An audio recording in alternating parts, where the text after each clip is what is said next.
Hi. Hi guys, good afternoon everyone. So just to start with, like if I can ask Ayaz to, mute his audio, so then we can start. It would be a bit clear presentation. Oh, thank you. Thank you so much, Ayaz. Hi. Hi guys, good afternoon everyone. So just to start with, like if I can ask Ayaz to, mute his audio, so then we can start. It would be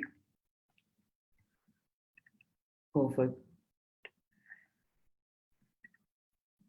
So Takrim, if we can put the presentation on.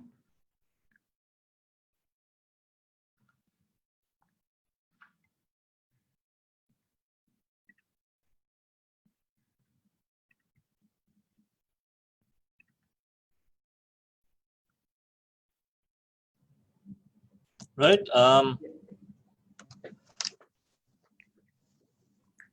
Sony, you can start with the session now. Perfect. Yeah. So, hi, good afternoon, everyone. Welcome to each and all for the last webinar for this year at Fusionos.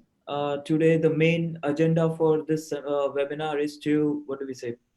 To wish personally to all our viewers and even on Facebook Live and on Zoom, yeah, that, we wish you to have a really, really amazing year ahead and Merry Christmas with such a festive vibes.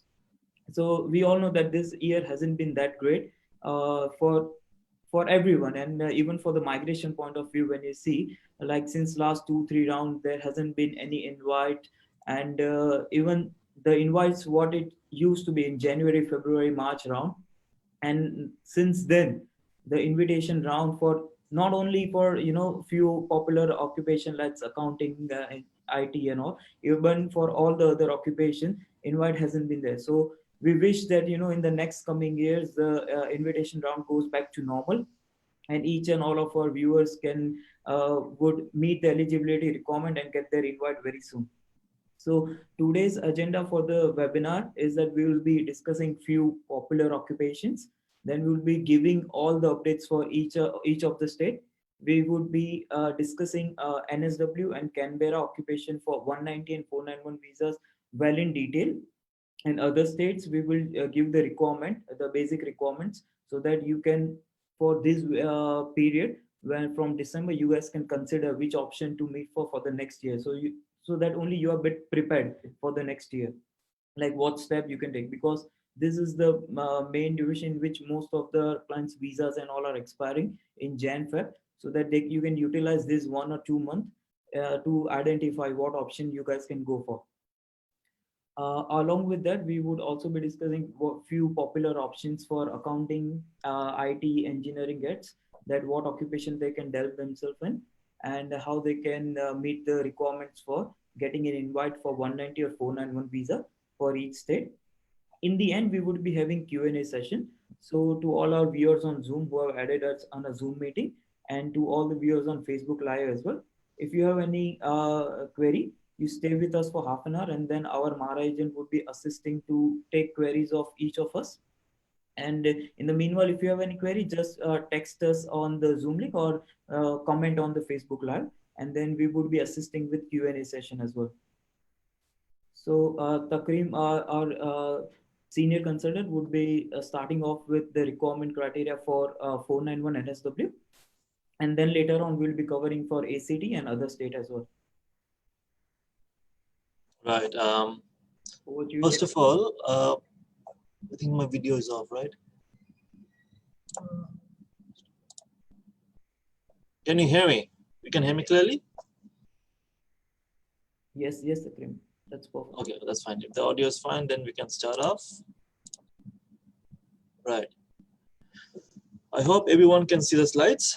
So the first thing that we're looking at is NSW 491. Like many people from different occupations like accounting, IT engineering are looking at this as a possible options. But recently NSW government have announced the requirements. We'll go into that about the requirements, but the recent update they have in the website as well, that they have got the allocation of the number of people they can nominate, but everything would be done in February 2021. So each RDA will give out their occupation list, and based on that, the whole process will start from February next year. So before that, I guess the first thing they will determine is the number of occupations they will nominate for. But yeah, it all depends on what they decide from January, and then you have to meet all those criteria. The second point, this is the most important thing you have to look at, that's mentioned in the website as well, that RDA office will focus on nominating applicants who are undertaking skilled work in critical sector, which means occupations which are important for the government in this kind of crisis situation, which largely are occupation which is in the critical list, the PMSO list that you can see as well, the critical list that the government have announced a few months back. I think that would be the major occupation that will be nominated. So occupations like accounting, IT, engineering has a very low possibility of getting nominated for NSW 491, as the government have provided that they will focus on critical sector workers. So yeah, I mean, if that's the case, so people from occupations such as accounting, some IT, some engineering occupations will have difficulty in getting nominated. What do you think about this, Sonny, as well? Like this particular update from NSW government? Yeah, so particularly, when you focus just on this line, that they would be focusing on nominating applicant only with the undertaking skill work. So what we can interpret is that currently NSW 491, be it 491 or 190, they are just focusing to get applicant with a highly skill, because they know that people who gonna be skilled, they would be the one who are working in their own field. They might be helpful in for the state to fight against this COVID and get their economy recovered very well. So, along with the major three criteria, which we would be covering on the slide later on. So, this can be a very, what do we say, upsetting point for many of the applicant, because it's really tough to get job in their own nominated occupation because of COVID, that many people are not having access to their job in their own field. So this can be a bit very hard criteria to go with. Right. So the critical sector is largely mostly dominated by the health professionals, right? Nurses, medical practitioners, mostly those are the occupations. Some engineering ones, but mostly health occupations. If that's the case, then there's a very low chance that people from accounting or IT will have their occupation in the RDA list as well. That's what we can presume based on what the state government have announced. Now we have to look at the criteria next. The first thing is you're looking at the RDAs. So there's 13 RDAs. Now if somebody wants to apply from Wollongong, the RDA name is Illawarra, and someone from Newcastle would be Hunter. So you have to know which RDA you fall under, and then you have to check their occupation list, which could be out in January, February. Yeah. And then the next criteria is matching one of these criteria. The first step is having a skill assessment for an occupation that's in the occupation list, which is mentioned by the RDA.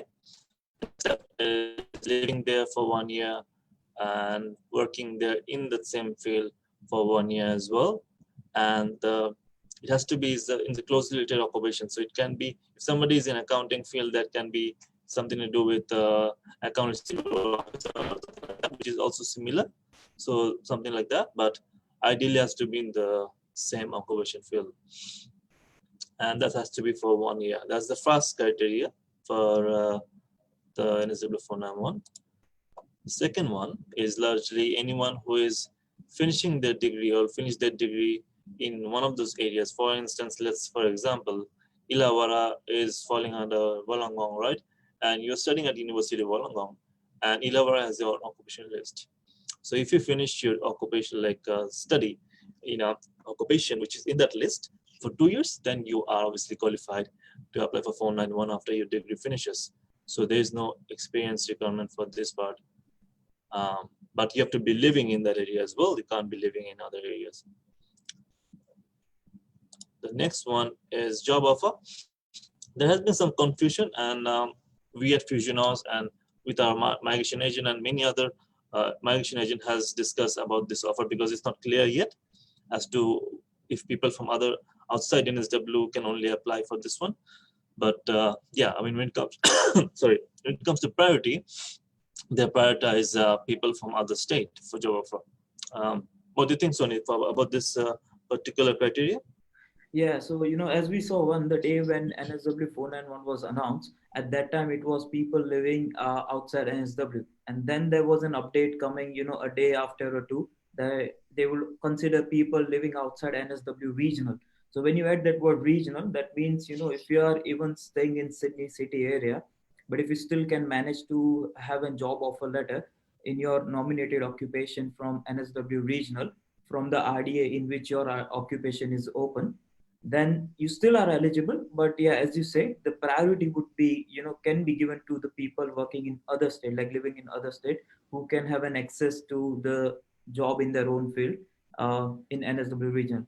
But it's not like that people staying in Sydney might not be eligible. So definitely, even people staying in Sydney, if they are looking for 491 option, and for the one for whom studying 2 years can be a long term thing and can be a bit difficult, they can still try for this category. Yeah.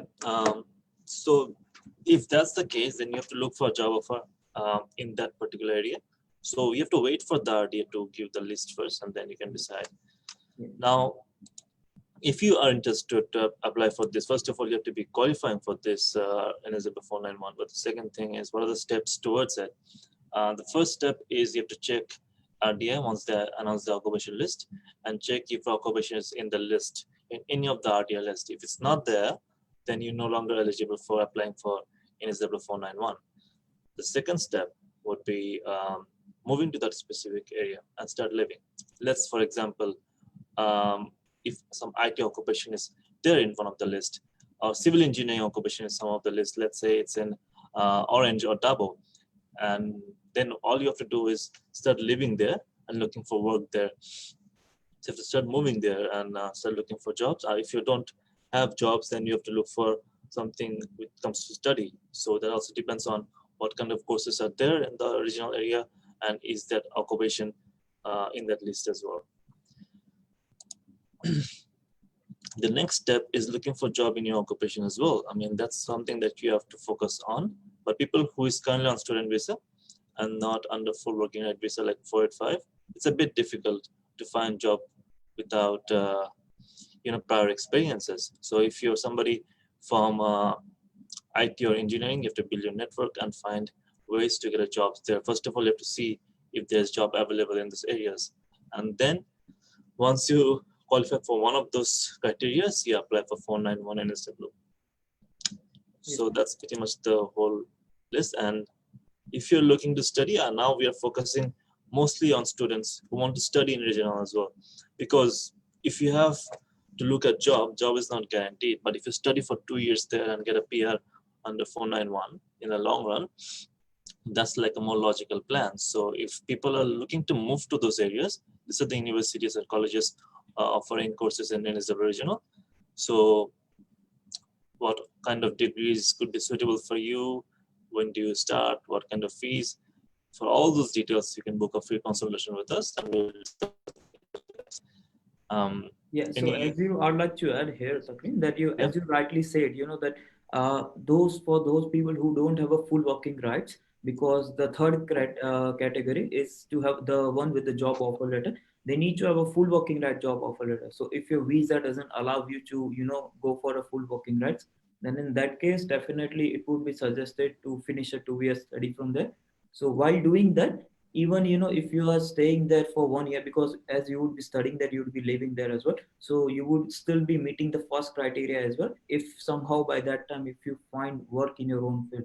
So they can start study for 2 years, 1 year living, and along with that 1 year, if they manage to have a work experience in their field, because they haven't there's no clarification that the work needs to be full time only while you're working, or it can be part time as well. If they somehow can match both category 1 and category 2, there are very high chances of getting 491 rather than just relying on category 3, which still definitely priority would be given to the other states first. Right. Right now, then let's focus on some other state. Let's go to ACT, probably the most closest from NSW as well. Sonny, you can start off with this one, and I'll be back. Yeah. So as that few of the people are still looking for another state options as well. So compared to all other state, what we have identified is what I personally believe ACT is having the easiest requirement for to be eligible for 491 or 190. Like compared to another state where like you compare to with any other state, like over there you either need to have 1 year of work experience, or you need to study 2 whole years to be eligible for 190, or 1 whole year to be eligible for 491. So in that case, if you, let's say if you're not planning to study or directly have a work experience in your own field is getting tough for you, then you can consider ACT as a prospective option as well. So for ACT, we would firstly cover the requirements, that what requirements can make you eligible for 491 visa in ACT.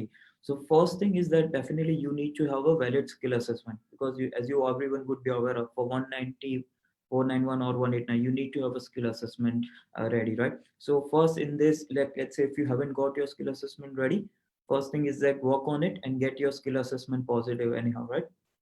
Then the second thing to watch is that you need to see if your skill occupation is there, like your skill assessment, which your occupation you're nominating is there in their ACT critical list.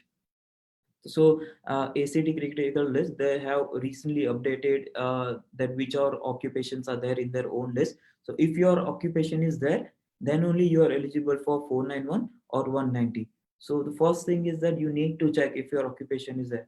Now the good news, there's one good news and one bad news for that. So the good news is that mostly occupations, let's say IT or even accounting or engineering, which either ways are getting tough because of the high points, because as you know, like all our viewers are knowing, because the one who have been, with us for all the webinar, they know that it's right now it's 9500 points which you require for accounting, or even for IT it's around 90-95 points.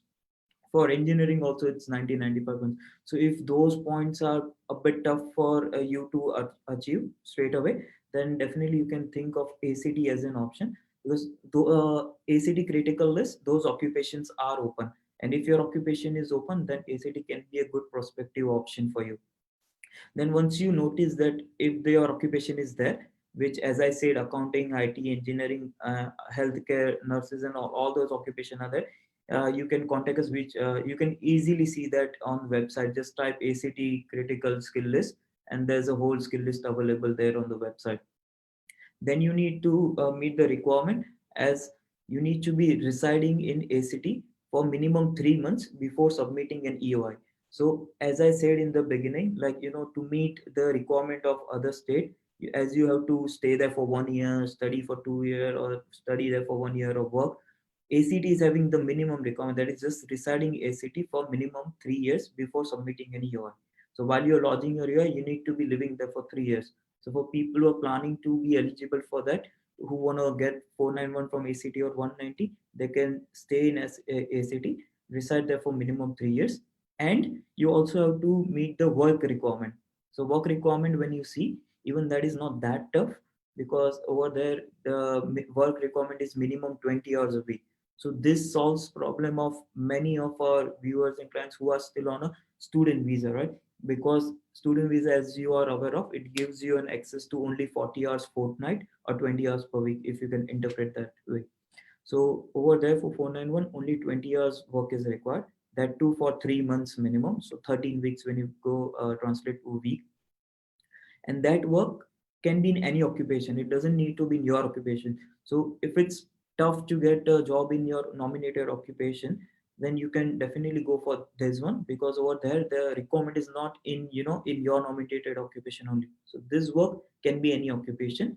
Make sure the work need to be continuous, so it can't be, the 2-3 weeks you work, then 3-4 you didn't, and then again you work. So it need to be continuous work.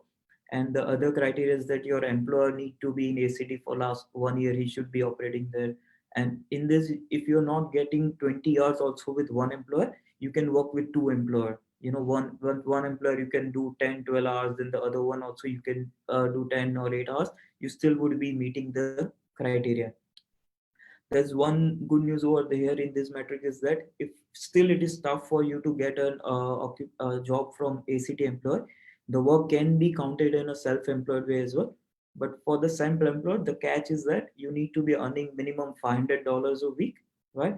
And you that work, like you should have an ABN, and that you should be operating in ACT for since last 1 year as well.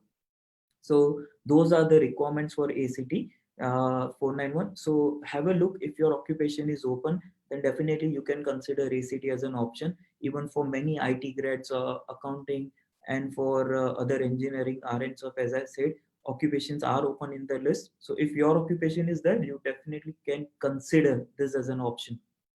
Right now, you just make sure that, as I said, there's one good news and one bad news. That the bad news that ACT occupation list can be changing anytime.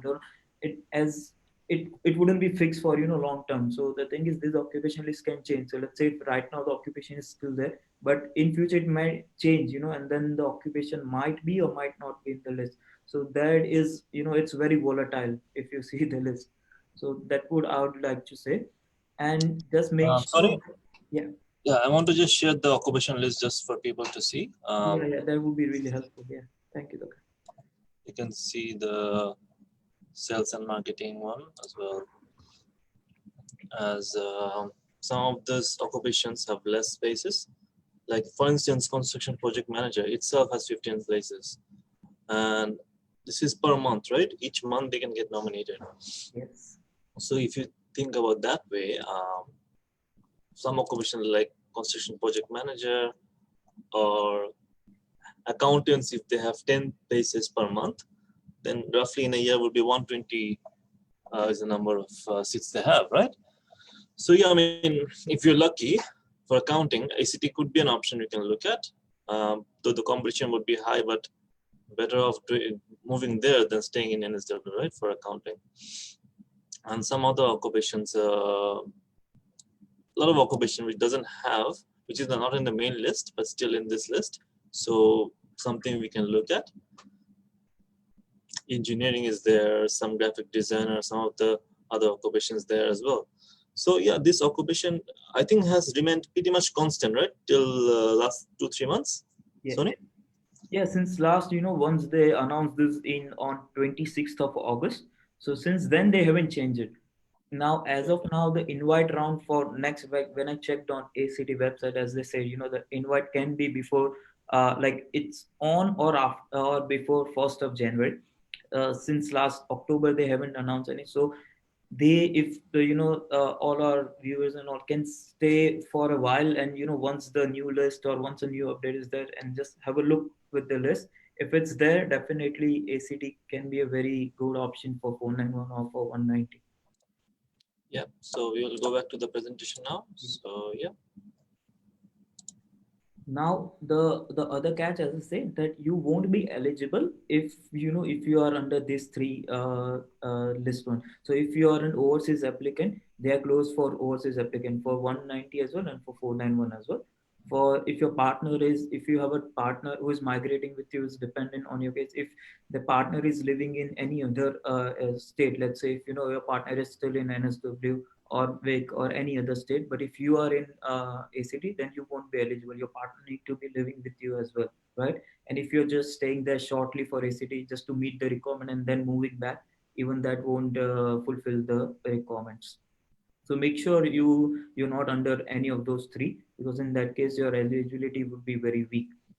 Now, apart from that, as we have earlier covered 491, so ACT 190 also it's pretty much the same. The only difference is that instead of 3 months, the for 190 the requirement is 6 months of residing. So you need to be living there for 6 months, right? Now, instead of 3 months of work experience, you need to be working 6 months. But 491 requirement is just 20 hours a week. But for 190, the requirement is that you would be working full time. The work can still be in any occupation, doesn't need to be in your nominated occupation only. You can be working in any occupation, but it need a full working right. So you people who are on 485 visa or on a partner whose partner is studying masters, they have a full working right. Only those would be eligible for ACT 190.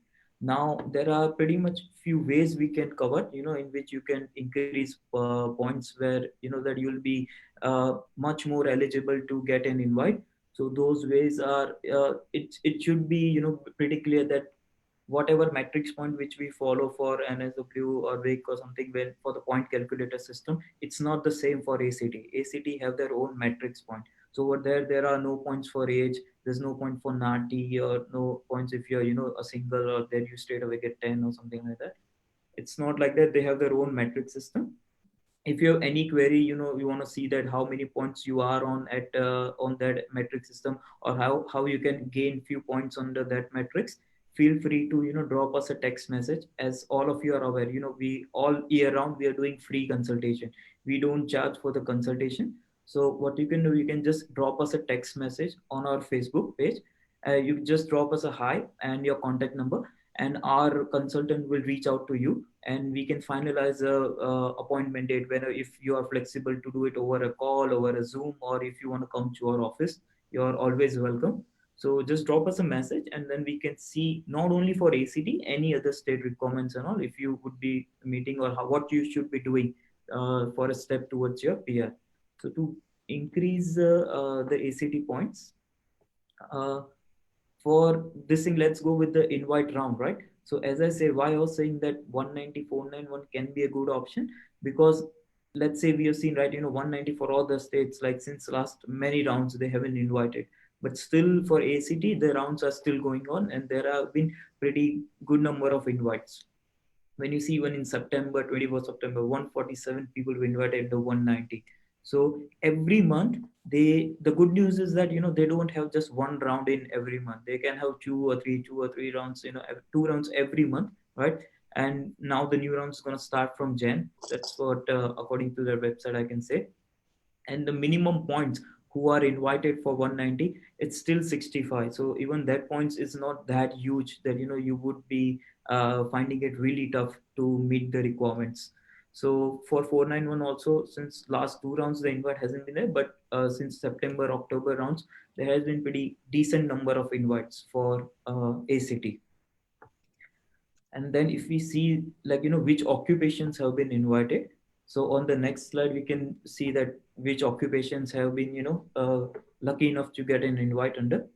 So as we see here, for each round we have mentioned the occupation which have got an invite at what points. So for accountants, still it remains a bit tough to get an invite under their metrics, though it's open there. And to reach 105, 110 points under that metrics, it can take a little while. Like you need to stay there, you need to work there, you need to be your occupation as obviously it's there in the list. You straight away get 20 points for that. So other occupation, when you see, let's say for example civil engineering, so civil engineers are getting invite there at 70 points, and RN 70 points as well. For IT occupation, which or here in any other state it's pretty tough to get invite under 190 or 491 because of the requirement. It's still pretty easy to get invite there, as the requirements are not that high. Like I obviously agree that it will take to reach 65 point, it will take at least 6 months to 1 year for you to reach those metrics point. But still the requirement to be eligible is not that high compared to other state. So this state definitely you can give it a try for, and as your occupations are there, it definitely is a good shot to play for. Right, Takrim, what do you think? Like for people who are just finishing their IT studies or engineering or accounting studies here in here in ACT area, and then looking to migrate to ACT. So what do you think? It can be a good option? Obviously, the ACT government will prioritize people who are living there for the last few years. So if you're going there expecting you'll get the invite in 6 months, that would be wrong, because obviously someone who has lived there for a longer time has more points in the metrics. But if you're thinking the safety would be if you're moving there and doing a new course, that will lead to a new occupation that has more chances. So roughly, if you have an occupation which is already there, you can lodge your application, start living there and start doing a new course, which can help you to get an invite. But if you're expecting that, yeah, it's going to happen immediately, it won't be. But at least you are in a more safer position than living in the city areas like NSW, Sydney, or Melbourne. Has more possibilities there. So some of the courses that you can study, we have mentioned in the slides now, like nursing. There's only one institution offering nursing in Canberra, and which is already full, I think till next year, July as well. So that's one thing to understand, that seats are very limited. If you want to get in for this nursing courses, you have to apply as soon as possible. And if you do for teaching or social work in University of Canberra, or I think ACU might offer this course as well. Those are the options you can look at. And if you're just looking to increase your points for metrics, let's say you have enough points, but 1 year study will give you 5 points. We can help you to enroll for the diploma course, which could be low in fees, which will also help you to get that 5 points as well. And if you're accounting or IT or engineers, and if you're looking at where you can get extra points for Canberra, do your professional year there. Ultimately, you're doing it anyway. So if you're doing it in Canberra, it has the more probability of getting 5 more points. You're getting points on the 189 anyway, the 5 points. But if you're doing it at ACT, you're getting 5 points for the matrix, which gives you points towards both the matrix system as well as 189. So better off doing your professional year in Canberra. Right, that's the criteria. So we can move ahead from ACT, is it?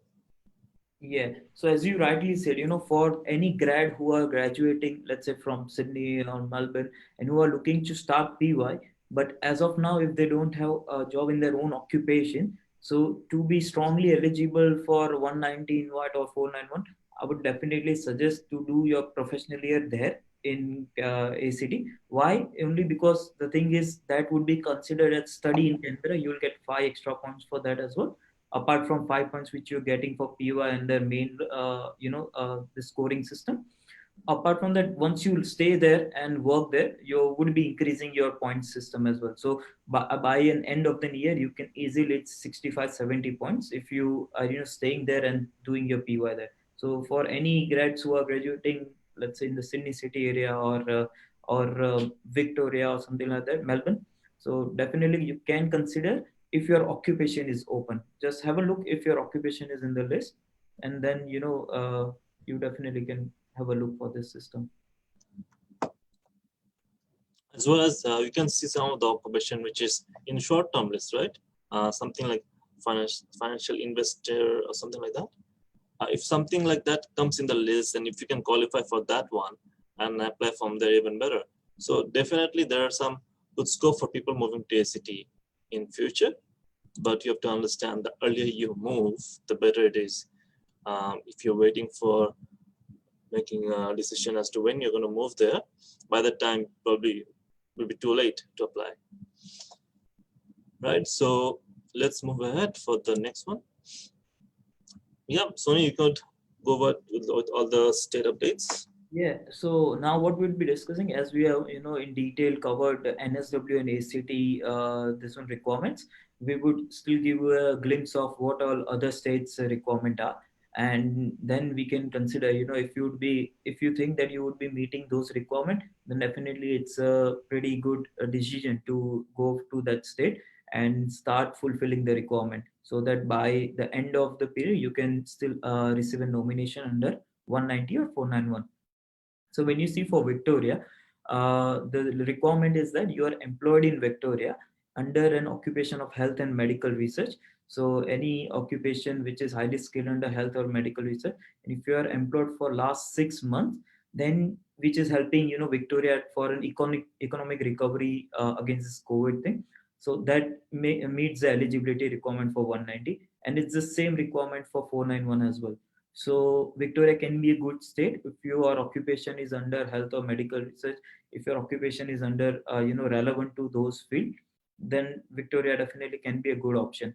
But if it's not, then for this year, till June 2021, I don't see personally that if other occupation would be given high priority or something. So if it's not under that, then you can think of another states. Let's say for Queensland, when you see, so their requirement is that you need to have a 6 month of post study full working experience in your nominated occupation, so and plus a 1 year job offer level, so that need to be a continuous work experience. It's the same for 491, it's 3 month, but for 190 it's 6 month. You still have a post grad alumni this thing occupation open in 190 thing, that if you study 2 years from that, then you would be considered as a graduate of Queensland. You would be given a priority under that metric system. If we move to another state requirements for Adelaide and Tasmania, so compared to the requirements of Vic or Queensland, I believe like the requirements under Adelaide and Tas are a bit what do we say, bit easy to fulfill. So essay requirements as of now, like last year the requirements were, even if you do a 2 year study, and then if you are a high performing grad under your stream, if it's just a postgraduate study, it's still you have a waiver for the work. But right now they have removed the waiver for the postgraduates. You need to have done either research work or either a PhD from that state to get a waiver for the work. So if you're not having that study, then be prepared for 3 months of work experience, at least 20 hours a week in your nominated occupation. That is still same for 190 or for 491. So make sure after your student visa is expiring, you have an access to a working, we need to have an access to any visa, because as the work requirement is just 20 hours per week, even if it's another student or another, let's say 485, if it's there, that's the best definitely, because you get a full working rights. But if it's still on a student visa, make sure you need to fulfill that requirement until and unless it's been changed for the next year. For Tasmania, the requirement compared to another state, it's a bit easier. If you study 2 years from Tas, any university or college in Tas that fulfill the requirement of Australian study, then you are eligible for 190. Or if you have a 6 month of full working experience in your nominated occupation. So for 190, it's your nominated occupation, but for 491, the work can be in any occupation. So if you still on for you're starting your 485 visa and you're still looking for a job, but if you're not getting in your nominated occupation, task can be an option for 491 if it's not your occupation, not nominated occupation, but still you can work full time. So, or else if you cannot work full time, if your visa doesn't allow for the full working rights, then definitely you need to fulfill the requirement of study. So for 190, it's 2 years study, or for 491, it's a 1 year study requirement.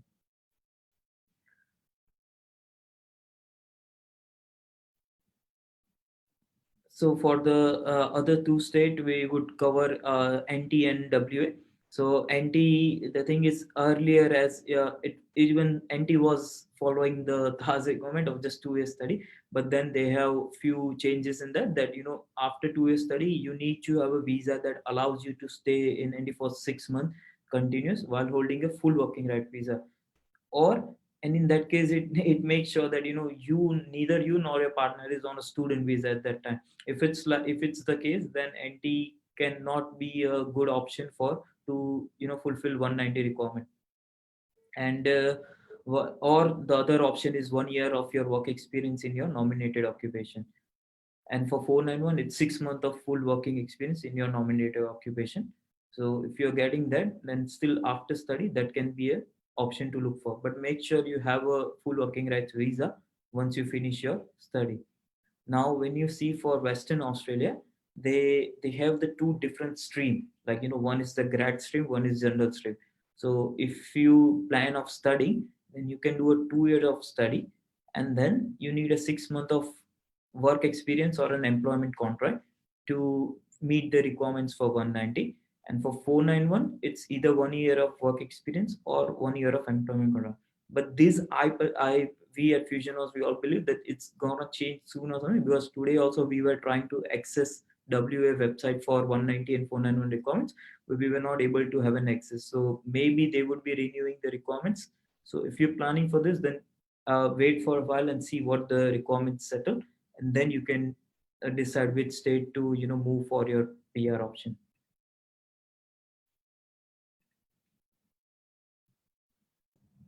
Sony, we are done, right, with the slides? Yeah, now we can start off with the Q&A. I think David is here, right? So if David is here, he can also help with the answers. So I'll just stop the slides. Yeah. Now, anyone who has a question can unmute themselves and ask the question here, and we can respond back to you.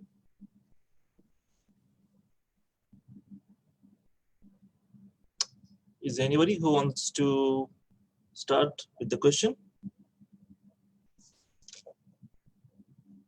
I guess there was a chat in the Abdul. Abdul was looking for a query. So if Abdul, if you have a query, this would be the best time. Then you can ask your query directly to our. Or you can just raise your hand if you have a question, and we can just go with the answers then. You can raise your hand as well.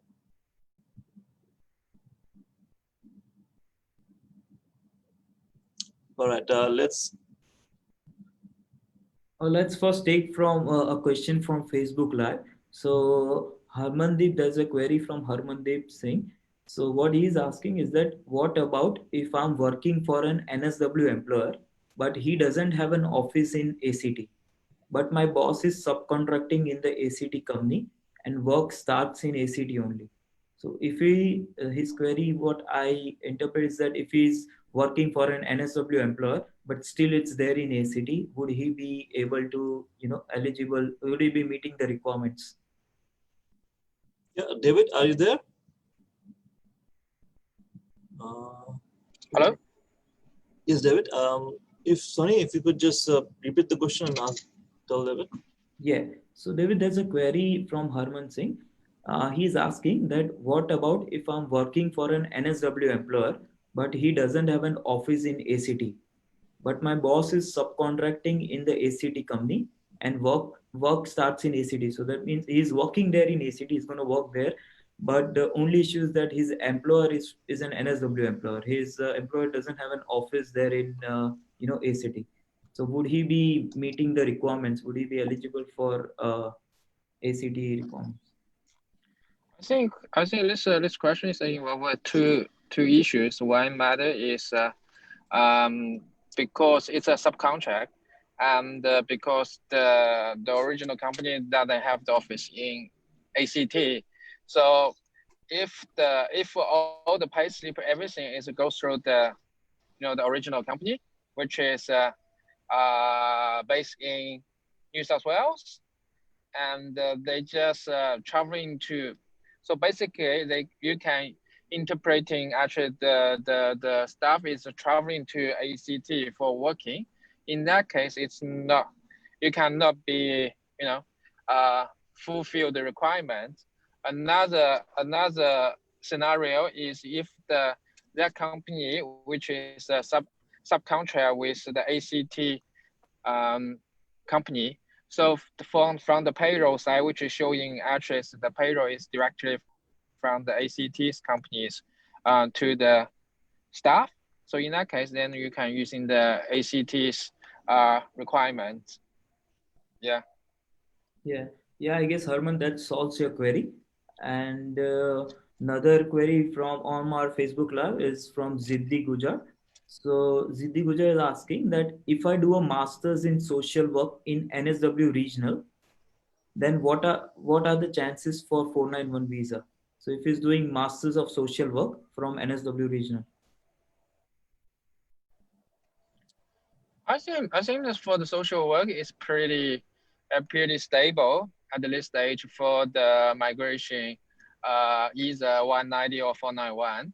So if the student can complete the accreditation course from the Master of Social Work, then I'm pretty sure which is very similar with you completed like the nursing or those health sectors program.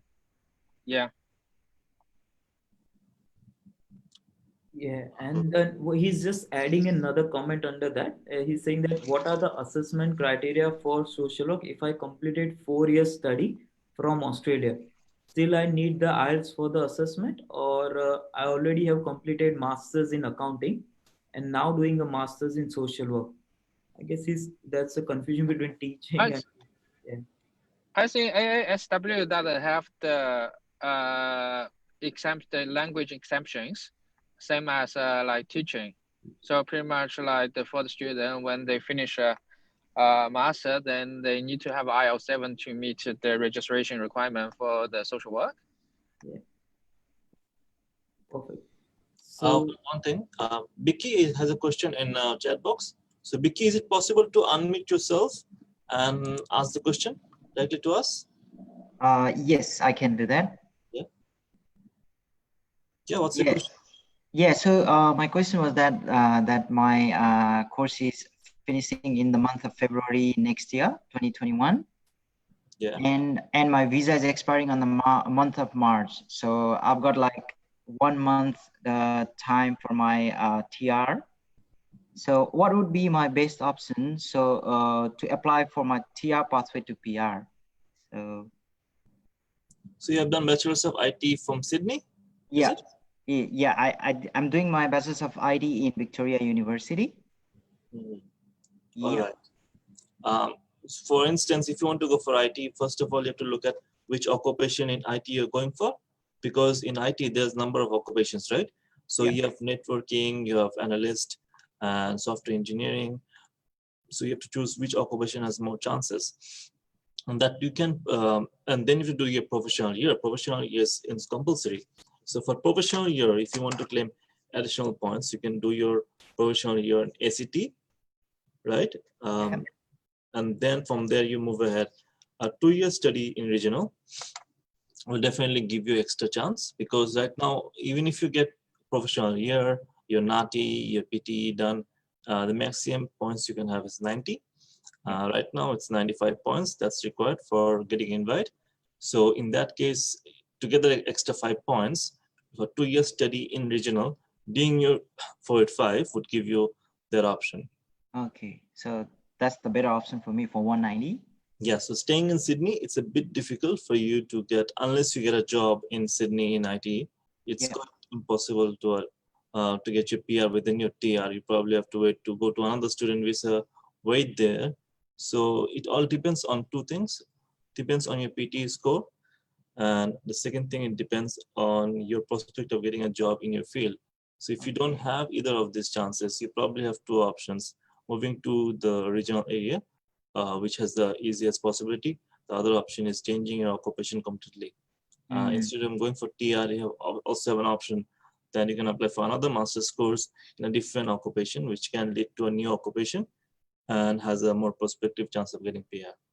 Okay, yeah, but the thing is that if I, for example, if I move to Tasmania and I study for 2 years, and if is there any chance, like, if the government gonna change these certain rules in like the next future, or is it gonna be same? Yeah.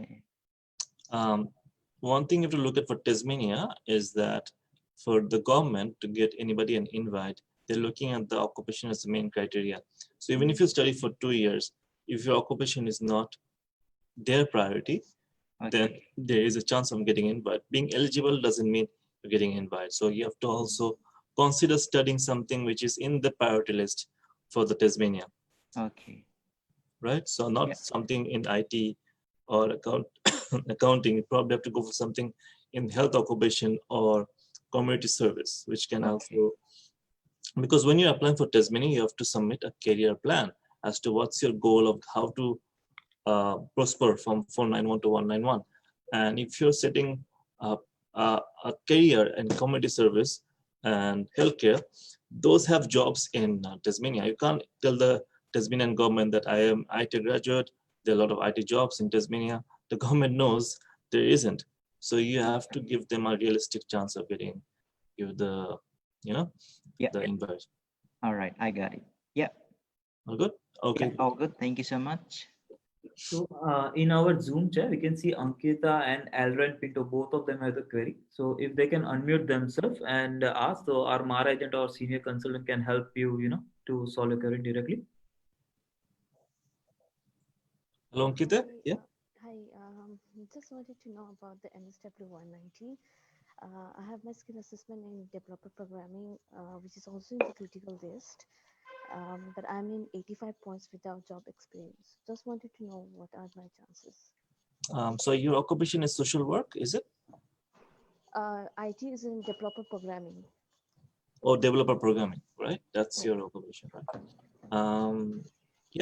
One thing I can show as well for your own benefit, I can show you the occupation list for NSW 491 190, and from there you can see how many people have applied for your occupation, and based on that you can presume what's your possibility in future. Just give me 1 second.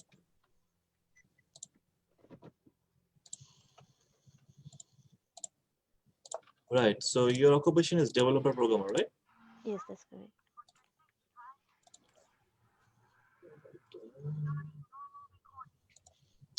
So David, what do you think about her situation?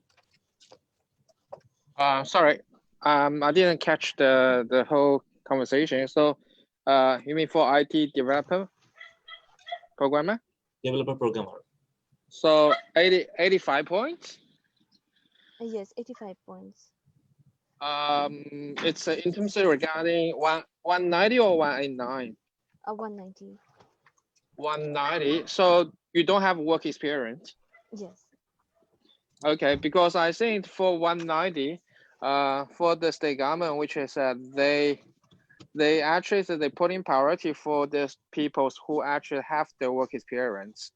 So in that case, then, for instance, even the points is the same. I think the state governments, they still will be put a priority into the work experience, the applicant. So in that case, then even the applicant who actually lodged the application later than you, I think they still will be getting invited if they have the work experience. So yeah, I think that is the current, like, for 190's like the requirement. So in that case, then I think probably for 85 will be taking a little bit more longer times compared with the the standard the point based on the like 85 points. Yeah, I agree. Yeah, so I can see from the list, it's 278 people who has 85 at the moment, 85 points. And a lot of people have applied along that. So 90 has for 190, there's 276 for 90, 278 for 85, 176 for 95 for when it comes to 190 NSW. So you have to understand your point is not meeting the requirement. The second point is two things that matters obviously for the government is for future. I'm saying after next July, because till next July for 190 it will be a bit difficult getting invited for most occupations. So for next July onwards, obviously the first criteria is for you to have a job. If you don't have a job in your sector in NSW, then it's going to be a bit difficult for you. So the recommendation for you is probably to move to some other state and looking for a new pathway or for a new course. Staying in NSW with 85 points is a complete waste of time at the moment. Ankita, so that's the bad news. So you probably have to book a consultation with us and we can give you some options as to what kind of things you can look for, which state, which courses you can look for. Does it answer your question at the moment? Thank you. Thank you. All right, thank you. Okay, so we have one more question from, is it Pinto? Is it? Yeah, Elron was asking. Hi, I have three questions actually.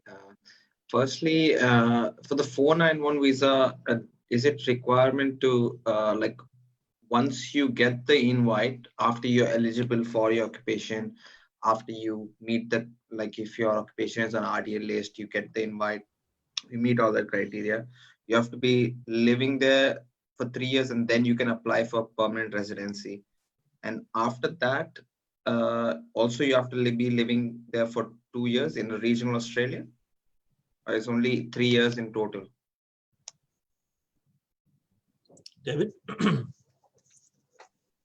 Yeah. For 491 visa, yes, for the TR sections, then you have to make the commitment with the state government, which is you need to be living in the the regional area for the 3 years. But once you got the permanent residency, then you're free to go to other place. So you don't need to bother with the locations matter. Other place as in like other regional location, or it can be city also? No, it can be anywhere. So it's just 3 years need to be living there and then you're eligible for PR. Okay. Yeah, that's right. Second question, I noticed that there was like two things from the 190 invitation for ACT. If my occupation, my mechanical engineer, I just checked the list, it's not open on that critical skill list. And even if I get that experience in ACT, that it's no help of like moving to ACT and trying to get a job. If my occupation is, even if I get a 482 visa and work there, it makes no use of me working there if my occupation is not on the skill list, so I can't get invite for that, right? I mean, for the state government nomination, which is they change all the time. So pretty much like even at the moment, if it's closed, then that means like in the future they definitely will be closed. So nobody can tell that. So I think so in that case, then we will be open the options, which is if you have if you have the work experience which is related to your occupation, which is it always can help you to be getting some benefit from the from the migration purpose. So in that case, then I think it's still if you consider to be moving to ACT and if you have the job, but as you mentioned, if you already got the 482 visas, which means you will be gaining like 3 years like the working visa, which is allow you to be working in ACT. So I think in that case, then definitely within that long period of time, I think for the occupation list, then the status definitely will have some changes anyway. Agree. Yeah. Any more questions? Yes, just one more question. For the 190 invitation from Queensland, I was just comparing because I think you didn't mention anything about 190 for NSW. Apparently, I think there's not many invites, so that's why I was exploring other states. Is it compulsory to be, or is it like, do you have to be living, studying there for 2 years or living there for quite some time to be eligible for 190, or if you just have experience there for 6 months and then you'll be eligible for 190? You mean for Brisbane, right? The QLD, Queensland one, right? Queensland. Yes, yes, yes. Yeah. So David, his question is regarding Queensland. So what we can presume for Queensland, we have seen that they haven't decided as to what's going to be the occupation list, and they haven't announced exactly because they are still processing the one for the last interim period, right? So because of that, they are not. I think in terms of Queensland's state government, I think they are because from the previous like the history, I think pretty much they will be more focused on their states like graduation students. So this means they are more focused on the student who actually studied 2 years over there and then apply for the PR.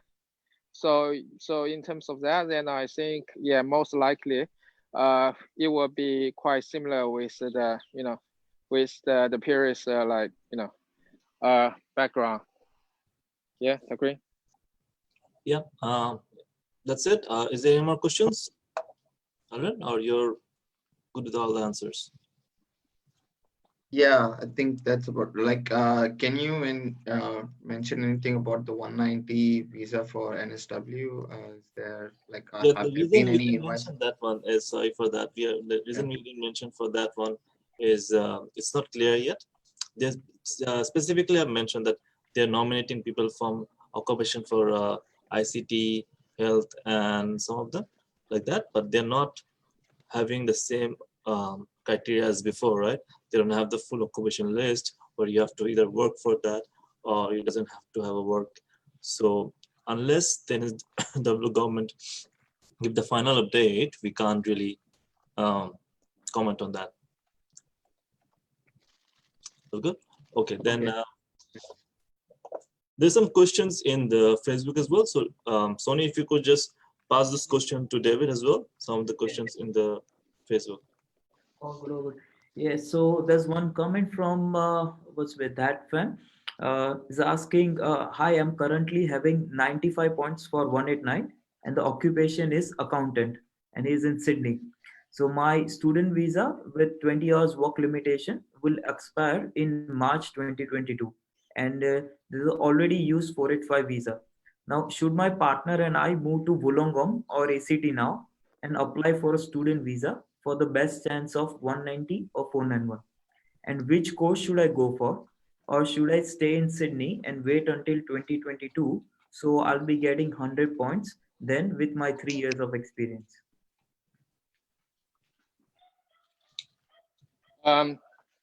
So it's in terms of the, so currently it's at 95 points with accounting. Accounting for 189. Yeah, 189 in New South Wales, right? In New South Wales, yeah. Okay, so he's looking for the options like either going to ACT or stay in New South Wales for the future. Yeah, so either ACT or planning to go for Wollongong or some from another NSW regional state. I mean, because obviously in the regional states, then this means that you need to be living there for 12 months. That is the current minimum requirement for New South Wales. Even for ACT, it's also, if you want to get in the metro points, more higher points, then this means you also need to be getting more longer, like the residential, like the history for living there. So pretty much like the topic is, I think this means the possibility is over 1 year. Then the accounting points is going to which level. So either going higher than the current like 100 points, or they will be dropped down to the 95 points.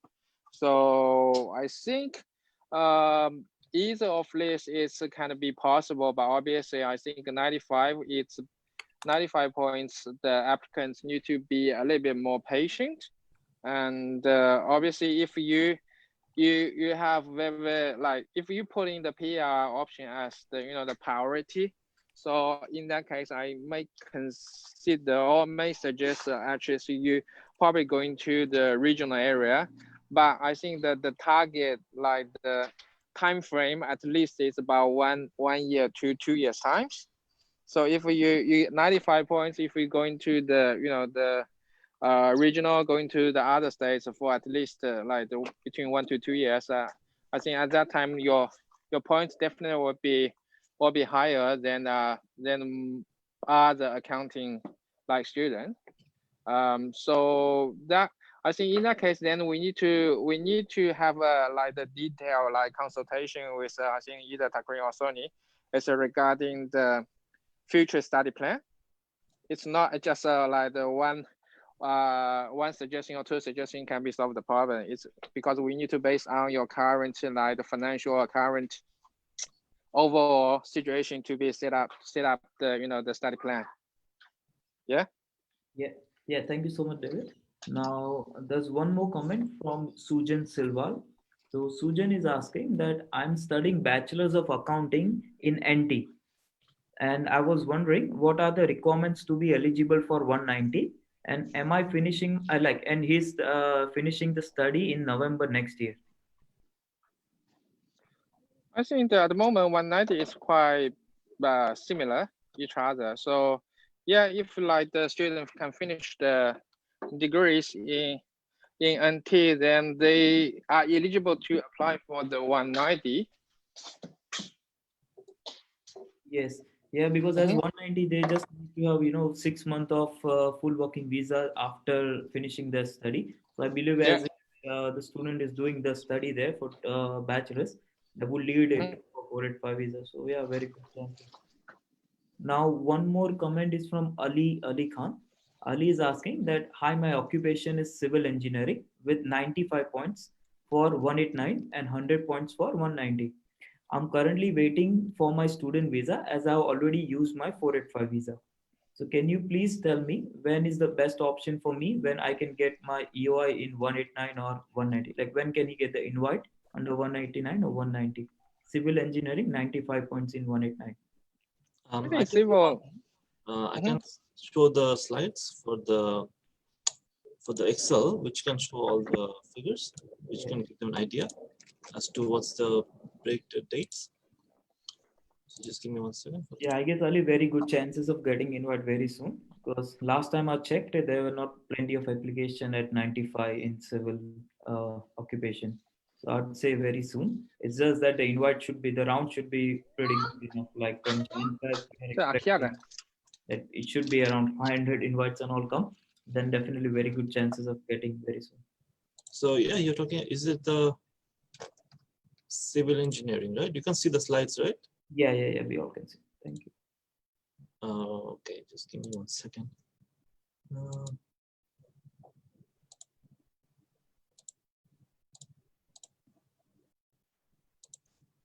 I think there's an issue with the slides. Okay, just for the civil engineering, for exact data, I can just give you the data. But what you have, I think, Sony, you know the exact figure, right? Yeah. So it's civil engineering for 95 is less than 20 EOIs lodged. For 90 is just 170 people who lodge their EOI at 90 points. So as I said, once they start inviting, and as you're still waiting for a student visa, so I believe your visa, once you get the visa, it would be minimum 1 year or something. So there's pretty high chances of getting invite very soon. If the rounds are good, I would say Feb or March, by Feb or March. But yeah. So we can take another query for Just. Just is asking, I guess, the same question, which is NSW developer programmer 95. EOI is of October 16th and Australian experience of 11 months in NSW. So chances for 190. So just I would say, we have covered the very similar question in our webinar. So you can go like 15-20 minutes back. and it's the same query that has been covered. As you have a work experience in your field, definitely priority would be given to you. If the other client wasn't having work experience in a field, so definitely your priority would be there. You need to finish 1 year. So it's 11 months, finish your 1 year, and then definitely your chances are very high into that. Right? Can you see, is it developer programmer, right? Yeah. You can see the slides, right? Exactly showing that one.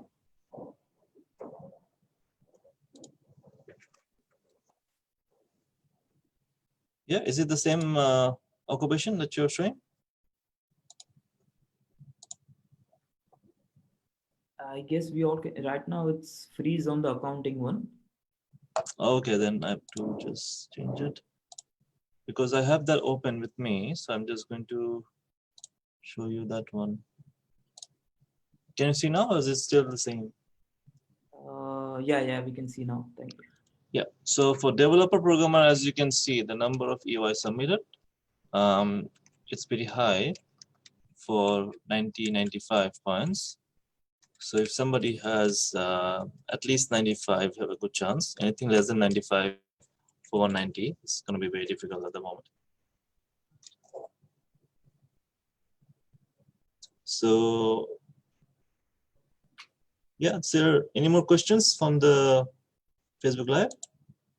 We can take the Facebook Live, but there's one query in our Zoom. So Ishwar is asking a query. So Ishwar, if you can, unmute yourself, and then you can straight away directly ask with our senior consultant or Mara agent.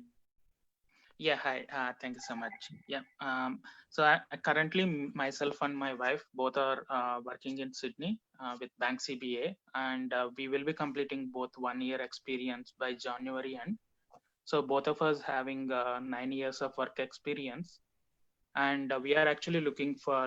Currently, we are on software engineer occupation, and we have currently. I mean, my wife as a primary applicant, she's from IT background, and I'm from ECE. So she is having as of now 90 points.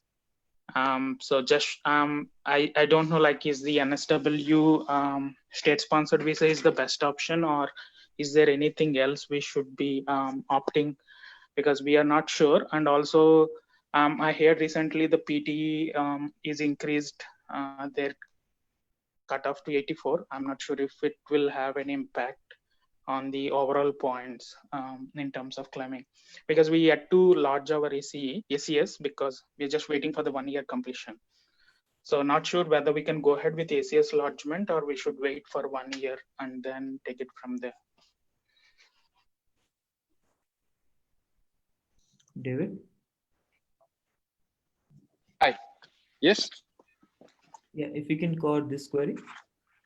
Sorry, can you just repeat the question, because I just out of the yeah. So Ishwar is asking that me and my wife are completing 1 year of work experience in NSW. From January, like by January 2021, they'll be finishing their 1 year of experience onshore. They already have an offshore experience of 9 years.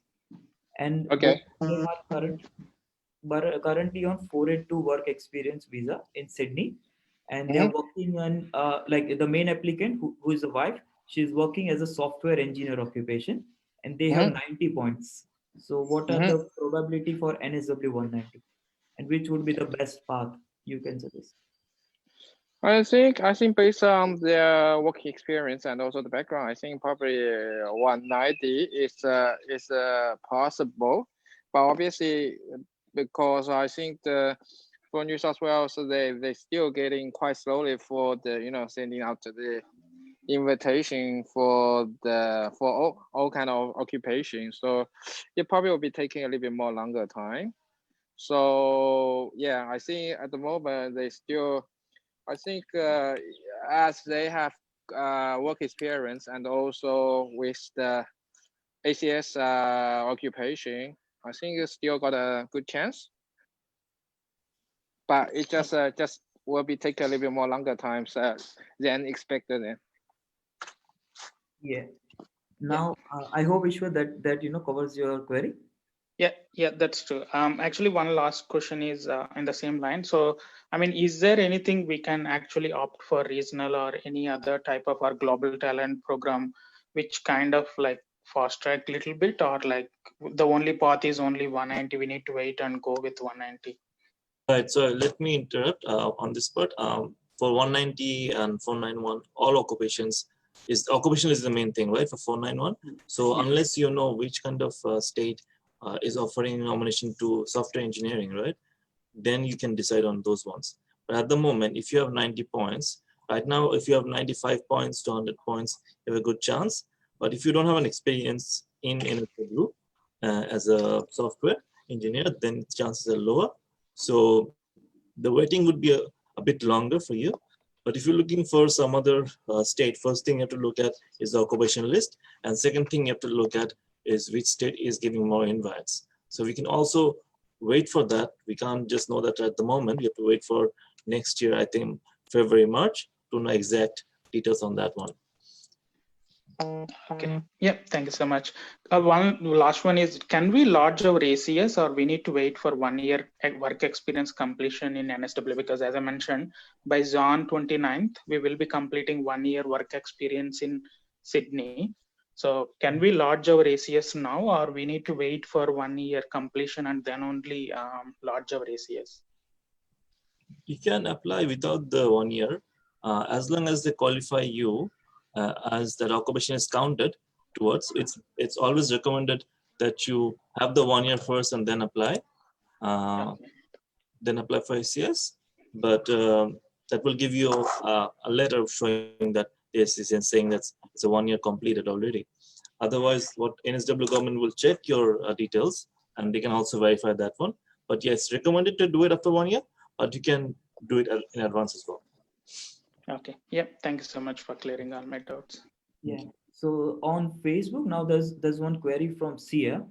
So David, if you're hearing, so Sia is asking, hi there. I'm completing early childhood teaching qualification, and you require to work as a teacher, or just an educator would be fine. Now, another question is that, and which state is the best for early childhood teachers? I'm currently living in Victoria and finishing my course in June 2021. So, should she move to another state, or she can stay in Victoria? And the last one is that also ECT, like the early childhood teacher, doesn't come under the priority list. So, she's a bit worried. What would be the suggestion you'd be giving? I think for the early childhood teacher, pretty much like you need to be past the skill assessment for the early childhood teacher. At the moment, I think for all of the states, then for early childhood teacher, they're pretty similar. So I think probably we still need to wait for the next updates to see whether or not which states they have the new updates, which in terms of like they put in the early childhood teacher as a priority. But obviously, I think at the list stage there's not much difference. Compare with you stay in Victoria, or you move into to other states. Yeah. Yeah. And I hope that covers. And then there's one more query from Eldred. Is there any question in Zoom, because they've been waiting for quite some time? So is anybody in Zoom who have a question can unmute themselves and ask? If not, we'll go back to the Facebook questions. Hi. Hi. I have a question. Okay. I Yeah. have a bachelor's in mechanical engineering. I finished my master's in engineering management in Sydney. Now I just checked the EOI backlog for mechanical engineers, and also I compared it to industrial engineer and production engineer. Since they all come in the same category, but I was just wondering if I get a skills assessment in industrial engineer, if possible, to get a skills assessment as an industrial engineer, would it improve my chances for 189 and 190 with 90 points with the 1 year work experience in industrial engineering as So industrial? you have to take a look at. You also have to look at the number of people got invited. The number of people got invited for industrial in the last few years. If the number is very low, then even if you have high points, they will obviously prioritize someone from mechanical background.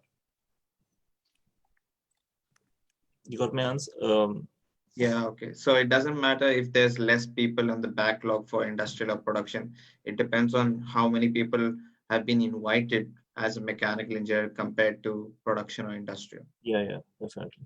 Because they haven't revealed the exact ceilings or their priority. Well, because obviously when you're somebody's applying with the higher points, mechanical has the higher priority in most cases. If you see the number of invites in the last few years, industrial production has lower number of invites. So even if you apply separately, um, in the end, you're just doing the assessment again and applying with that one. That's pretty much the cost. If you have multiple EOIs with multiple occupations, still fine. But sticking to the more popular one, which have more number of invites, is the wiser decision at the moment. So currently for 189 as a mechanical engineer, can you tell me what's the backlog for 190 and 189? And I can give you the 190 at the moment, I guess. Just give me 1 second. So you're talking about mechanical one, right?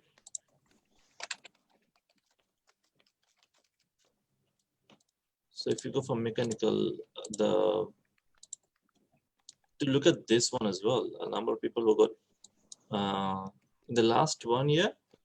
I mean, there hasn't been, because when you see someone saying lodged in the status, which means they have lodged their visa. But that hasn't happened recently in the last 1 year. People who have already got their visa, it's not in this list. This is people who have lost their visa. So the number of EOI in the backlog for 190 NSW is, you can see this one, this part, right? So, but you have to also consider for the last 1-2 years, there hasn't been much invites for mechanical engineer for NSW. Very few though, but that goes for all engineering, except probably software engineering, which has. This is for 190 or 189? 190. All right. So even for industrial, you can see the number of EOI number is low, but hardly anybody got invited in the last few years. So 190 NSW for mechanical and industrial, doesn't matter which one it is, it's very unlikely at the moment. But if you're asking me about 189, just give me 1 second, let me check if I have the data. You're talking about 189 for mechanical as well, right?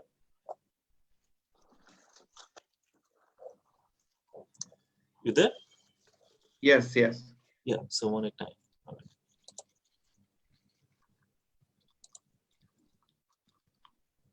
So in the meantime, if somebody else have any question, I'm just going to I'll learn the information for mechanical. If somebody else have a question in Zoom, can unmute themselves and ask the question as well.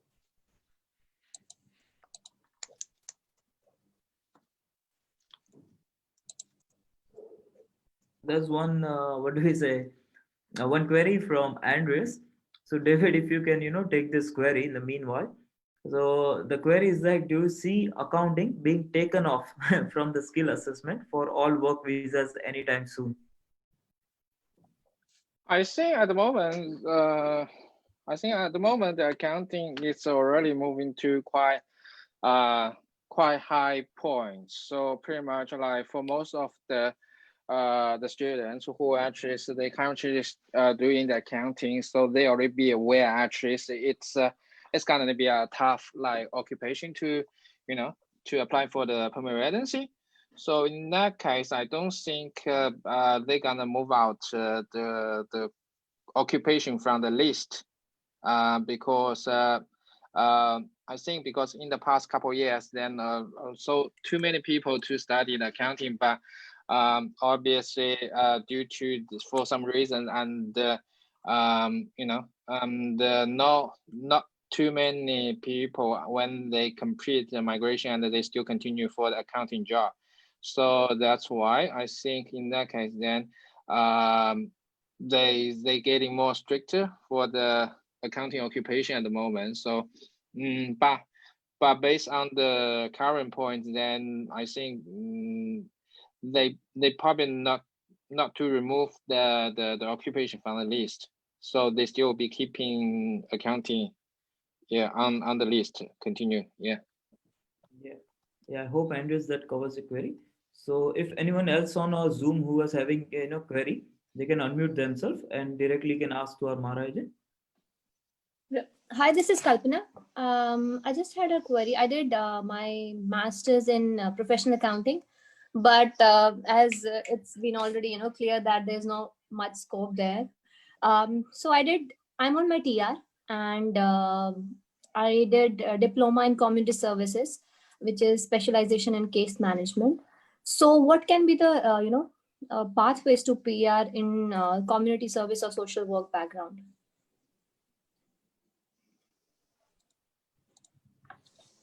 Yeah, David, did you get the question? Just miss a little bit. Is it regarding the social work? Yeah, that's right. Okay, because I think in terms of the diploma of like community welfare work, and also for the social work, which is two different occupations on the immigration occupation list. So for the community welfare work, pretty much the student need to be rely on the 190 or 491 to apply for the migration, and for Master of Social Work, they are on the long-term, midterm and long-term list. So they can, by using the 189 to apply for the permanency. So I think for the welfare worker, which is more affected by the state government's decision. So in terms of, because like if you need to study 2 years in the program and then applying for the permanency, so this means now we just like forecasting for the future, after 2 years what's going to be happen. So I think at the moment it's for community work, it's still a good course to study, and but obviously compared with the risk, I think Master of Social Work will got a much lower risk compared with the welfare worker. Yeah. So Kalpana, I think you have a question regarding how to qualify as well. Is that right? Yep. Yeah, that's true. Yeah. So to qualify for a welfare worker, you have to finish a degree which is accredited by ACWA. So ACWA has a list of degrees or occupation like programs which can qualify you directly. So after you finish that program, you have to show that you're working in that sector. Yes. Not a long period. You have to show that you already have a prospect of getting a job. Even if you don't have a job, you can show that you have been searching for jobs, and those way you can submit an application. But the first thing is doing an accredited degree. Once you have the degree, you can apply for welfare worker. I think in ACWA, is it like diplomas or masters is also included? They have diploma as well. Uh-huh. There's very specific number of diplomas, not a lot of them. I think for NSW, just two colleges, STOTS and SAID from NSW. So they have two colleges offering Diploma of Community Service, and that programs are directly accredited. If somebody finish a Diploma of Community Service from non-accredited institution, you have to work for 1 year then, or 6 months to 1 year. I think that's the period you have to work. But we would recommend to do a degree directly from places like Stotts College or the other one. Then you don't have to worry about experience. You finish the degree and you qualify directly. For 190 directly. 190. Yeah. Okay, great. Thank you very much. Yeah. Thank you very much for your time. Yeah. Any other questions in Zoom? I think yeah, I guess someone's asking about early childhood prospect we have done in Facebook as well, right? Yeah.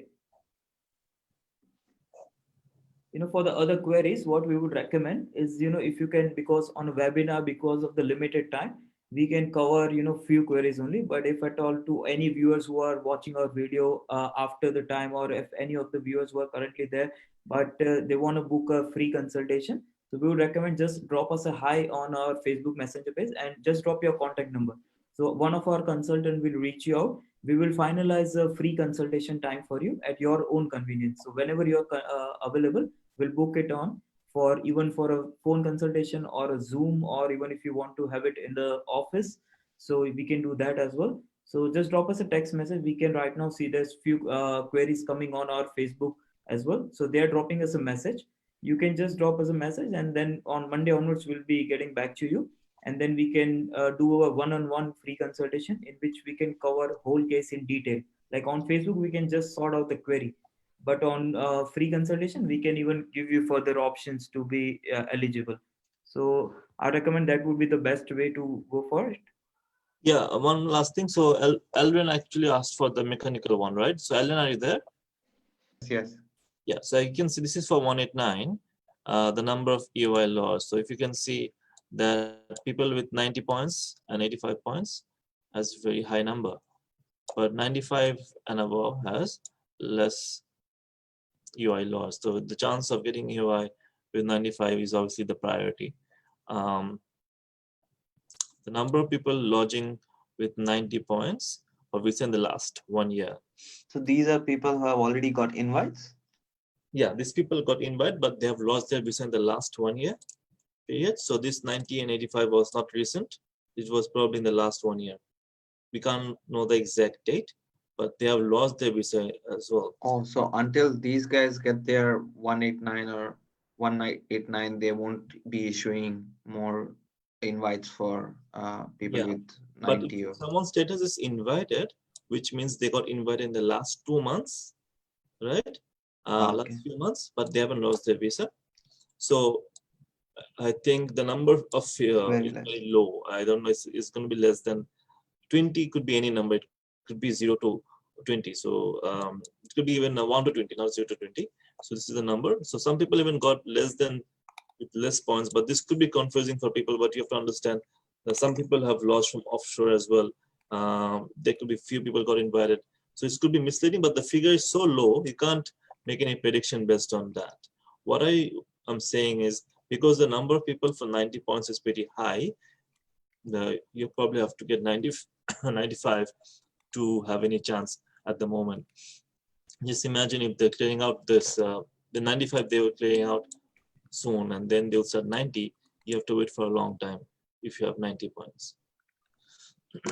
But can I claim that 5 points experience if I have experience as an industrial engineer for, like, if I'm applying for EOI as a mechanical engineer?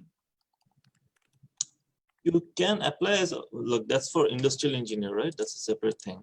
But it all depends on your occupation, because if it's similar to mechanical, you have to do assessment with the Engineer Australia. Engineer Australia has to give you a formal one. If you don't use Engineer Australia assessment and apply directly, David can help you with that as well. That invite that you can apply for 189 without the assessment, but then you're looking at the government checking your experience, and they're going to decide whether this one would be counting for mechanical or industrial. So that's the risk factor. But if you do it through Engineer Australia, it will give you higher chances. So once it's approved from Engineers Australia, the government doesn't have to do any further checks. It's just they just see, okay, you have already got accredited. No, it's not that. They will check as well. But if they have a Engineer Australia accreditation, like a document showing that they've assessed that, it will add more value to the application. It's like you're getting a chance with that one. And you can also see for industrial engineer, the number of submission is very low, but I don't see any invites recently. The last very few invites. Okay. All right. All good. Thank you. So yeah, that's pretty much. I think we can take the last question in Zoom if anybody has any question. Anyone in Zoom ask for any question? We'll take the last question. Then probably we'll leave. If not, I think we have pretty much answered questions. Hi. Sorry to bother you again, but I'm actually not clear about, it's more confusing to me. My husband, he'll just ask because, on behalf of me. So yeah. I she just finished diploma in community service 1 year course from Burwood, and that was not accelerated with ACWA. So what can we done? She is working from last 8 months in like disability support worker. So is there any chances from here to get my PR? Yeah, you're working 1 year. So if you don't have, you have to work for 1 year. Yeah. But it's disability service officer, isn't it? So The is job description.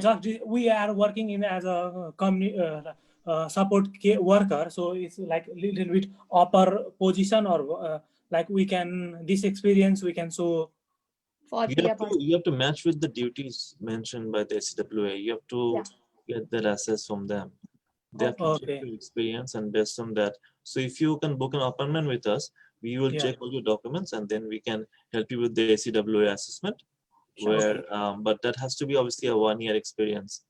So but if 1 year experience done, and is that possible to get 190 from NSW Sydney? It all depends on the 190 occupation list. I mean, at the moment they're not inviting any welfare worker. Yeah. So when they start inviting welfare worker in future, then it's a good prospect. But if within next 6 months, if you see they don't have any chance of opening up for welfare worker, you have to move to regional area and apply from there, because the prospect of getting PR from there is higher. Okay, thank you. All right. Okay.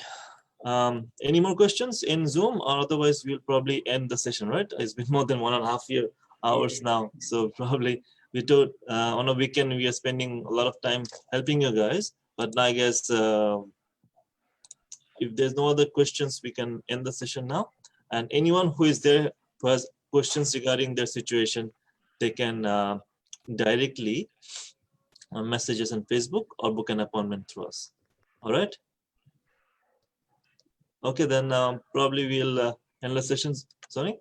Yeah, that will. And hopefully next year. Happy New Year to everybody. And one more notice that one more information that we want to give for this whole week, we are offering free Canada skill migration, because you have to have a backup plan. If Australia doesn't work for you, your backup plan is Canada. So we are offering free Canada skill migration consultation. If you can attend that session, we can help you with a backup plan as to what you can do for Canada. Right. Thanks, David. Thanks for your time on a weekend. Thanks, Sonny. Everyone, thanks everyone for attending the Zoom session. We're going to finish the session now.